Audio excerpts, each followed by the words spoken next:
എന്തോ ആലോചിച്ചോണ്ട് നിക്കുവാ. അതെ, ഈ പാത്രങ്ങളൊക്കെ ഒന്ന് കഴുകി വെച്ചു എന്ന് വിചാരിച്ചേ കയ്യിലെ വളയൊന്നും ഊരി പോകത്തില്ല. അയ്യടാ വന്നിരിക്കുന്നു.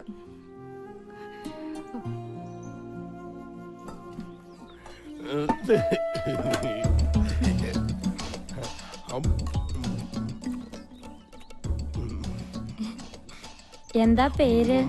അവൻ പൊട്ടനാ. അയ്യേ പൊട്ടനാ.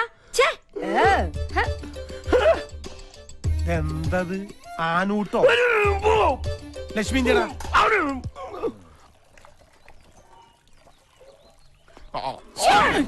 ഇപ്പോഴെങ്കിലും ഇങ്ങോട്ട് എത്തിയോ? അങ്ങോട്ട് ഇരിക്ക്. ഞാൻ ഇത്ര നേരമായിട്ട് കാത്തിരിക്കാന്നറിയോ? ഭക്ഷണത്തിന്റെ ഉള്ളിലേ ഞാനൊരു സാധനം വെച്ചിട്ടുണ്ട്.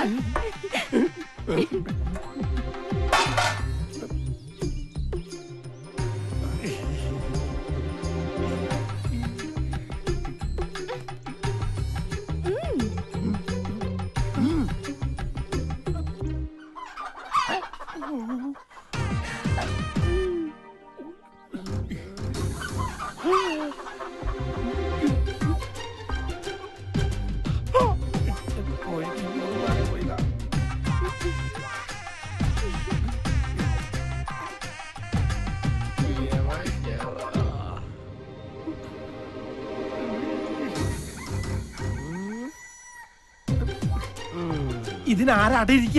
ഒന്നും പറയണ്ട, ഇവിടെ ഇരുന്ന് എല്ലാം കഴിച്ചിട്ട് പോയാ മതി. ദേ 2 ദിവസമായിട്ടേ ഭക്ഷണം തീരെ കഴിക്കണില്ല.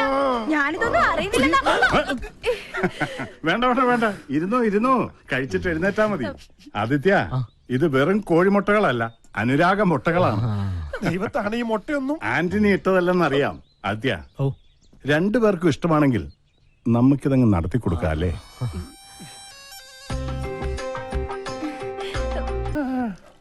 കോഴിമുട്ടയിൽ കൂടോത്രമെന്ന് കേട്ടിട്ടുണ്ട്, മുട്ടയിൽ പ്രേമം ആദ്യമായിട്ടാ. കഴിച്ചു കൃഷ്ണ, എങ്ങനെയാ പല തറവാടുകളും നശിച്ചത്. മാനേജർ ഒരു കാര്യം പറഞ്ഞാൽ കേൾക്കാതിരിക്കാൻ പറ്റില്ല.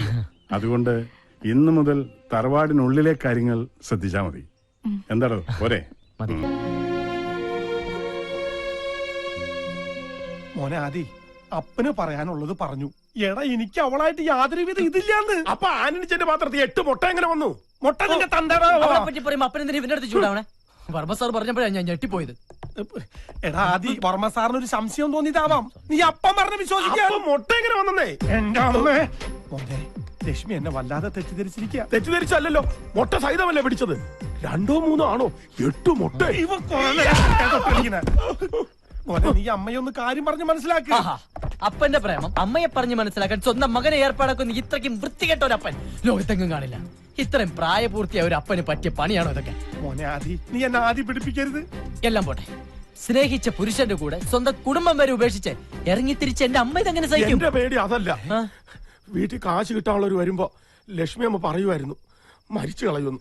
ഇപ്പൊ ഇതും കൂടെ അറിയുമ്പോ ലക്ഷ്മി അമ്മ വല്ല അവിവേകവും. അയ്യോ മോനെ ആദി, പിതാംബര, നീ അവളൊന്ന് പറഞ്ഞു മനസ്സിലാക്ക്. നിനക്ക് ലക്ഷ്മിയുടെ അടുത്തേക്ക് പോവാലോ. എനിക്ക് ലക്ഷ്മി അമ്മയുടെ അടുത്തേക്ക് പോവാം, കാരണം ഞാൻ അവരുടെ മോനാണല്ലോ. ഞാനിവിടെ കാലുകുത്തിയ അപ്പം മുതൽ നിങ്ങളെല്ലാം കൂടെ എന്നെ ഊമയാക്കില്ലേ. ഇനിയിപ്പൊ ഞാൻ അടച്ചിട്ട് എന്ത് പറയാൻ? 8 മുട്ടയും തിന്നിട്ട് എന്നെ പൊട്ടനാക്കുന്നു. അമ്പട പൊട്ടാ. ഇനി ഇച്ചിരി പാട്ട് കേൾക്കാം. നിങ്ങൾ ഇതുവരെ കേട്ടത് കോഴിമുട്ടയുടെ പോഷക ഗുണങ്ങളെ കുറിച്ചുള്ള പ്രത്യേക പരിപാടിയാണ്. ഇനി കോഴിമുട്ട കൊണ്ടുള്ള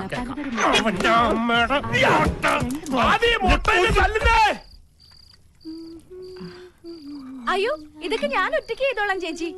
ഞാനൊന്ന് നടുനിവർത്തണമെങ്കിൽ പാതിരാ കഴിയും. കുഴപ്പമില്ല. ഒന്ന് വേഗം പോയി കുളിച്ചിട്ട് വാടി. പെണ്ണിന്റെ കാര്യം.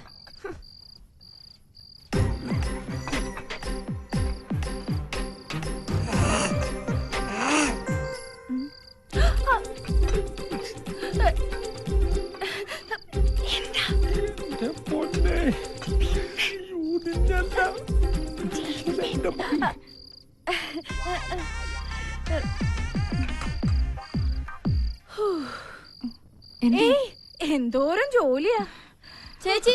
ബാത്റൂമിന്റെ അടുത്തോടെ ആരോ ഓടി പോകുന്നുണ്ടോ? ആര്? എവിടെ? അവിടെ നിന്ന് ആരും ഉണ്ടാവില്ല. നടക്കില്ല. ഇവക്ക് വെറുതെ തോന്നിയതായിരിക്കും. ഒരു പേടിപ്പെണ്ണ്. നടക്കങ്ങോട്ട്. ചേച്ചി അത് കഴിഞ്ഞാ കിടന്നോളൂ ട്ടോ. നടക്ക്.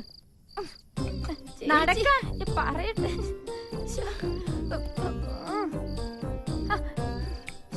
ഇവിടെങ്ങും ആരും ഇല്ലെന്ന്. അങ്ങോട്ട് കുളിച്ചേ പറയട്ടെ. കണ്ടതാ ഒരു കാര്യം.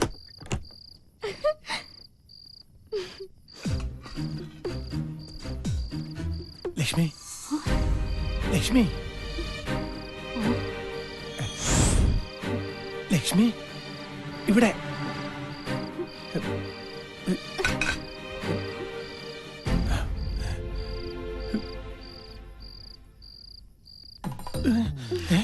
വർമ്മസാറ് പറഞ്ഞപ്പോഴേ എനിക്കറിയായിരുന്നു ഇന്ന് രാത്രി എന്നെ കാണാൻ വരുമെന്ന്.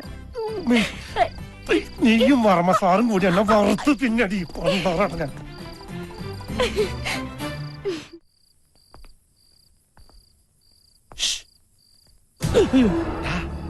അപ്പനാ. അപ്പനെന്താ ഇരുട്ടത്ത്? എന്തിയെ പേടിച്ചോ? ഇതല്ലാതെ അപ്പനിങ്ങനെ ഇരുട്ടത്ത് ഒന്ന് പല്ലടിച്ച് കാണിച്ചു കഴിഞ്ഞാ പിന്നെ ഇരുട്ട് വരെ പേടിച്ചു പോകൂലേ? ആദ്യേ അമ്മേനെ കാണാൻ അപ്പൻ അടുക്കള വഴിക്ക് ഒരു ശ്രമം നടത്തിയിടാ. എന്നെ തിരിഞ്ഞു പോലും നോക്കില്ല അവള്. മറ്റവള് നോക്കിയിട്ടുണ്ടാവുമല്ലോ. എന്റെ മോനെ. ഓ, ഓരോന്ന് വരുത്തി വെച്ചിട്ട് നിന്ന് മൂങ്ങുന്ന കണ്ടില്ലേ? അതെ, അവിടെ തന്നെ നിന്നോ. ഞാൻ അമ്മയൊന്ന് ചാക്കിട്ട് നോക്കാം. പിന്നെ ഈ ഇരുട്ടില് ചിരിക്കാതെ നിന്നോളണം. ഇതിലിരുട്ടേതാ അപ്പനേതാ? അത്രയ്ക്ക് കറുപ്പാണല്ലോ അപ്പന്. കറുപ്പ് നിന്റെ അപ്പനാടാ. ഇരുട്ടത്തപ്പ നീയൊക്കെ ഇരുട്ടി തപ്പൂടാ. അപ്പം വല്ല മോനായിരുന്നെങ്കിൽ രണ്ടടിയെങ്കിലും കൊടുക്കായിരുന്നു. ഇപ്പൊ അതും പറ്റില്ല.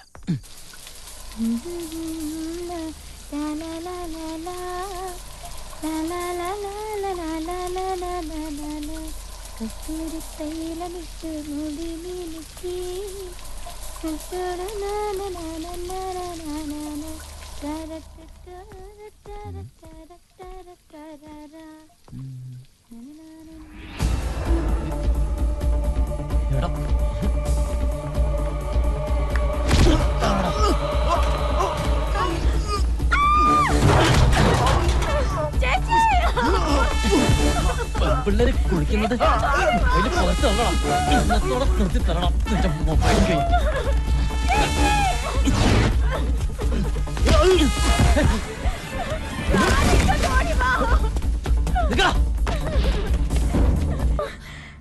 കുളിക്കുമ്പോ ഞാൻ അറിയാത്ത മൊബൈൽ ഫോണിലെ ക്യാമറയിൽ എന്നെ വിട. ഞാൻ പറയട്ടെ. എന്നെ വേണ്ട, ഒന്നും പറയണ്ട.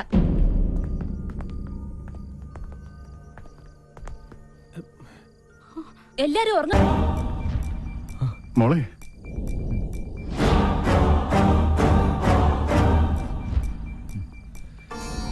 അയ്യോ മാഡം, ഈ സാർ അല്ല, അവനാ ആ തോട്ടം നനയ്ക്കുന്ന പയ്യൻ. ഈ സാർ വന്ന് പിടിച്ചപ്പോഴാ ഞാൻ പോലും കാര്യം അറിയുന്നത്.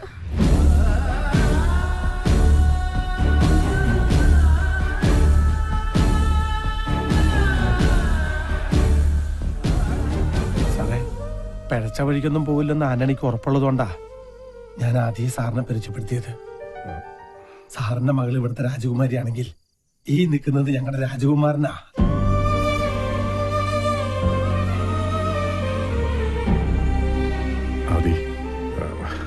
എന്റെ മോള്.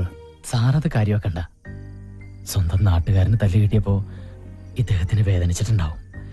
കുഞ്ഞുനാളിൽ ഒരുപാട് എടുത്തോണ്ട് നടന്നിട്ടുള്ളതാണേ. ആ സ്നേഹവും വാത്സല്യം കൊണ്ട് പറഞ്ഞതായിരിക്കും. പാവം. അതി അന്നി പറഞ്ഞതിൽ ഒരു തെറ്റുമില്ല. തെറ്റുകാരി എന്റെ മോളാണ്. മോളെ, ഇന്ന് വരെ ഈ തറവാട്ടിൽ ഒരു പെണ്ണും ആണിനെ അടിച്ചിട്ടില്ല. മോള് ആദ്യോട് മാപ്പ് പറയാൻ. മാപ്പ് പറയാനുള്ള തെറ്റൊന്നും സാറിന്റെ മകള് ചെയ്തിട്ടില്ല. ഇങ്ങനെ ഒരു സാഹചര്യത്തിൽ കണ്ടാൽ ആരായാലും തല്ലിപ്പോവും. പിന്നെ മേഡത്തിന് അറിയാതെ പറ്റിപ്പോയൊരബദ്ധം. ഞാനത് ക്ഷമിച്ചിരിക്കുന്നു. അബദ്ധം പറ്റിയവരോട് ക്ഷമിക്കുന്നിടത്താണ് നമ്മുടെ മനസ്സിന്റെ മഹത്വം നമ്മളെ കാണിക്കേണ്ടത്. Good night.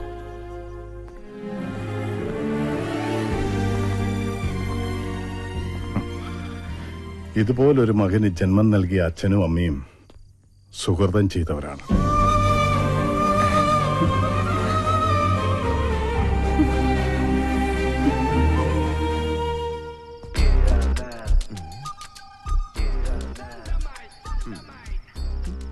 ബ്ലൂടൂത്ത് ഓണായി. ഈശ്വര സാധനം കിട്ടണമേ.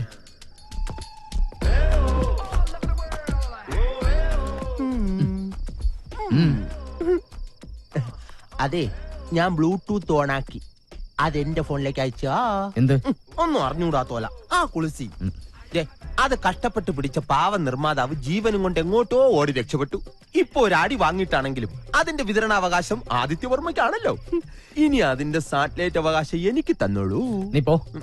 അല്ലെങ്കിൽ വേണ്ട, എന്റെ ഈ ഹോം തിയേറ്ററിൽ ഒന്ന് റിലീസ് ചെയ്തൂടെ? ഒന്ന് പോടാ. ഞാനൊരു മൊബൈൽ തിയേറ്റർ ഉടമയാണ് കേട്ടാ. വേണ്ട, ഒരു കുളിസയും നിന്റെ കയ്യിലുണ്ടെന്ന് കരുതി ഇങ്ങനെ അഹങ്കരിക്കരുത്. വർഷങ്ങളായി ഷക്കീല പടം കളിച്ചുകൊണ്ടിരിക്കുന്ന ഒരു മൊബൈൽ തിയേറ്ററാണിത്. തിയേറ്റർ ഉടമയോട് കളിച്ചാലേ വിതരണക്കാരൻ വിവരം അറിയും. വിവരം നിന്നെ പോവല്ല പറഞ്ഞ മനുഷ്യനോട് നിൽക്കുമ്പോ ഞാൻ അവസാനമായിട്ട് യാചിക്കുകയാണ്. ആ കുളിസി ഇതിലോട്ട് അയച്ചാടേ. എന്ത് തരൂല്ലേ? നീ തരണ്ടാ. നീ ഒറ്റയ്ക്ക് കണ്ട് മൃതി അടയടാ. ഇത് കിട്ടാത്തവന്റെ വിഷമം നിനക്കൊന്നും അറിയില്ലടാ. ഞാൻ ഇന്ന് എങ്ങനെ ഉറങ്ങുമെന്തോ. നിനക്കറിയോ, വിനാശകാലത്ത് ഏത് നല്ല തറവാട്ടിലും ഇതുപോലുള്ള അസുരവിത്തുക്കൾ വന്ന് ജനിക്കും. അതുകൊണ്ടാ ഞാൻ എന്റെ മോനെ കൊണ്ട് അവളെ കല്യാണം കഴിപ്പിക്കാത്തത്. കാണാനൊക്കെ സുന്ദരിയാ, പക്ഷേ മനസ്സ് രാക്ഷസിയുടെ. ഏട്ടത്തി പറയുന്നത് ശരിയാ. അവള് രാക്ഷസി തന്നെയാ, നിധി കാക്കുന്ന രാക്ഷസി. അവളെ വേണേ നമുക്ക് ഉപേക്ഷിക്കാം, പക്ഷെ ആ നിധിയുടെ കാര്യം ആലോചിക്കുമ്പോഴാ. അതുകൊണ്ട് മാത്രമാ ഞാൻ എന്റെ മോനെ കൊണ്ട് കല്യാണം കഴിപ്പിക്കാൻ നോക്കുന്നേ. എന്റെ ഭഗവാനെ, ഇതൊന്നും കാണാൻ ഇടവരുത്താതെ നീ നാത്തൂനെ നേരത്തെ വിളിച്ചത് എത്ര നന്നായി.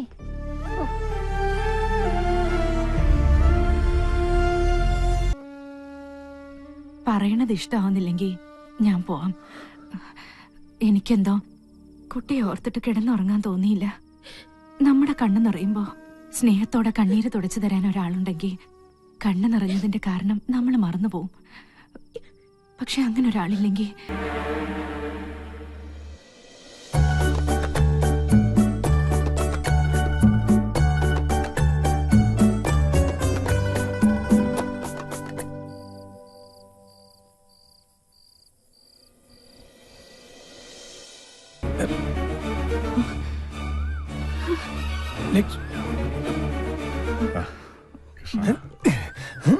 എന്താ അന്നെ?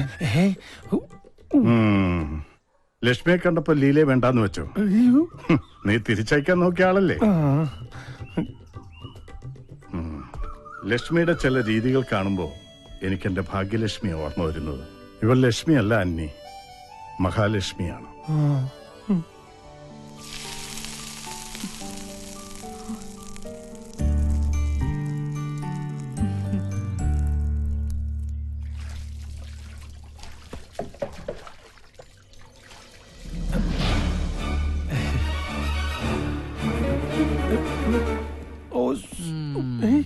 എന്താപ്പാ മോനെ, എത്രയും പെട്ടെന്ന് നിന്റെ അമ്മേനെ ഇവിടുന്ന് പറഞ്ഞയക്കണം. അത് നടക്കില്ല. എങ്ങനെങ്കിലും പറഞ്ഞയച്ചാ പറ്റൂ. അപ്പൻ അവളുടെ അടുത്ത് നിർത്തിയിട്ട് അമ്മ പോകുന്നു തോന്നണ്ട. എങ്കിൽ ഞാൻ ഇവിടുന്ന് പോവാം. അതെന്താ? കാപ്പി കുടിച്ചിട്ട് പോയാ മതി. അപ്പന്റെ ലവർ വിളിക്കുന്ന ചെല്ല്. മോനെ, എത്രയും പെട്ടെന്ന് ഇവിടുന്ന് പോയില്ലെങ്കിൽ ഈ അപ്പന്റെയും നിന്റെ അമ്മയുടെയും കല്യാണം നിനക്ക് കാണേണ്ടി വരും. അതാണ് എന്റെ തലവരെങ്കിൽ അത് JCB വെച്ച് മാന്തിയാലും മായൂരില്ലോ. അപ്പൻ ടെൻഷൻ അടിക്കാതിരിക്കേ. ഞാൻ ഇപ്പൊ തന്നെ അമ്മയോട് സംസാരിക്കാൻ പോവാ. ഒന്നില്ലെങ്കിൽ അമ്മയുടെ തെറ്റിദ്ധാരണ മാറണം, അതല്ലെങ്കിൽ നമുക്ക് എല്ലാ സത്യവും തുറന്നു പറഞ്ഞ് ഇവിടെ നിറങ്ങാം. അത് പിന്നെ ഞാൻ കാരണം അപ്പന്റെ അമ്മയുടെ സ്നേഹവും വിശ്വാസവും നഷ്ടപ്പെടാൻ ഞാൻ അനുവദിക്കില്ല. ആദി, ആരും അറിയാതെ നീ ലക്ഷ്മിയോട് സംസാരിച്ചാ മതി. അറിയട്ടെ, അറിഞ്ഞാലെന്താ? സ്വസ്ഥമായൊരു ജീവിതം ഇല്ലെങ്കിൽ തൊഴിലും കാശും ഉണ്ടായിട്ട് എന്താപ്പാ കാര്യം? മോനെ അപ്പാ, ഈ ചുറ്റുമതിലിനുള്ളിൽ അവസാനിക്കാനുള്ളതല്ല നമ്മുടെ ലോകം. എന്നാലും അപ്പം ടെൻഷൻ അടിക്കാതിരിക്കാൻ നോക്കട്ടെ. കാപ്പി തണുത്തു പോകും. ലക്ഷ്മി അമ്മയ്ക്ക് തോന്നുന്നുണ്ടോ ഒന്നും ചിന്തിക്കാതെ ആദ്യയെ പോലെ രാണിന്റെ മുഖത്ത് തല്ലാൻ മാത്രം ധാഷ്ട്യമുള്ള പെണ്ണാ ഞാനെന്ന്? ഇന്നലെ രാത്രി ആദ്യയോട് സോറി പറയണമെന്ന് പലതവണ വിചാരിച്ചതാ, പക്ഷെ പറഞ്ഞില്ല. പറയാത്തൊരിഷ്ടം മനസ്സിലെവിടെ ഉള്ളതുകൊണ്ടായിരിക്കാം. ഇഷ്ടപ്പെടുന്ന ഒരാളെ അത്തരമൊരു സാഹചര്യത്തെ കണ്ട ആരും നിയന്ത്രണം വിട്ടു പോവില്ലേ? തീർച്ചയായിട്ടും പോവും. എന്തായി മോനെ, സംസാരിച്ചോ? അപ്പാ, ഇവിടെ ഒരുപാട് കല്യാണങ്ങൾ നടക്കും. നീ ടെൻഷൻ അടിപ്പിയാതെ കാര്യം പറ. അപ്പം ധൈര്യമായിട്ട് ടെൻഷൻ അടിച്ചോ. ടെക്നോളജിയുടെ ഒരു പോക്കേ. എന്റെ കാര്യവും പോക്ക.